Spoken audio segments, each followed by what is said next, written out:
বাড়িতে একবার এভাবে চিড়ে ভাজা বানিয়ে খেয়ে দেখুন, বাজারে তো অনেকেই খেয়েছে। তো চলো আমি দেখাচ্ছি আমি কিভাবে চিড়ে ভাজাটা করেছি।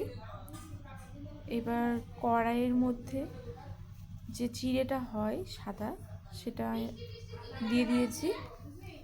কোনো তেল তেল নয়, এমনি এটাকে ভালো করে লাল লাল হওয়া পর্যন্ত, মানে চিড়েটা যখন ভাজা হয়ে যাবে সেই পর্যন্ত ভাজতে হবে। দেখো আমি ভাজছি, অনবরত নাড়তেই থাকতে হবে, না হলে পুড়ে যেতে পারে। ভাজা হয়ে গেছে, আমি এটাকে চেলে নিয়েছি, কারণ নিচে হয়তো অনেকটা গুঁড়ি গুঁড়ি থাকে, ওটা ভালো লাগে না। এবার দিয়ে দিলাম পেঁয়াজ কুচি আর কাঁচা লঙ্কা কুচি। এবার দিয়ে দিচ্ছি চানাচুর,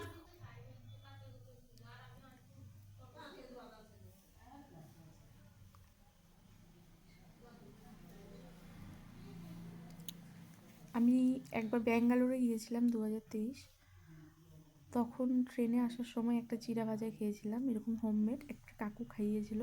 তো ওটার স্বাদ এখনও বলতে পারি না, আর আমি ওরকমই চেষ্টা করি। তো দিয়ে দিলাম লবণ আর সামান্য একটু লেবুর রস।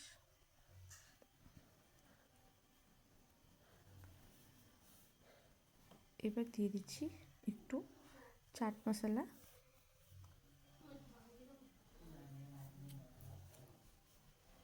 আর দিয়ে দেব কাঁচা সর্ষের তেল।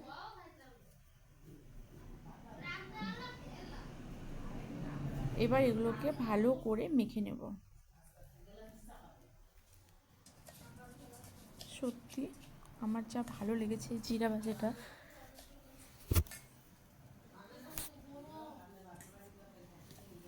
ভালো করে মিশিয়ে নিলেই ব্যাস রেডি মুচমুচে চিড়ে ভাজা, সাথে গরম গরম চা। Just wow.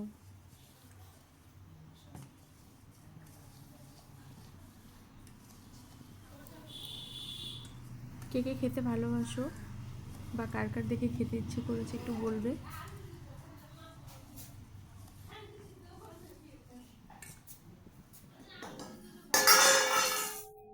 ব্যাস রেডি, এবার এটাকে খেয়ে নিলেই হয়ে যাবে।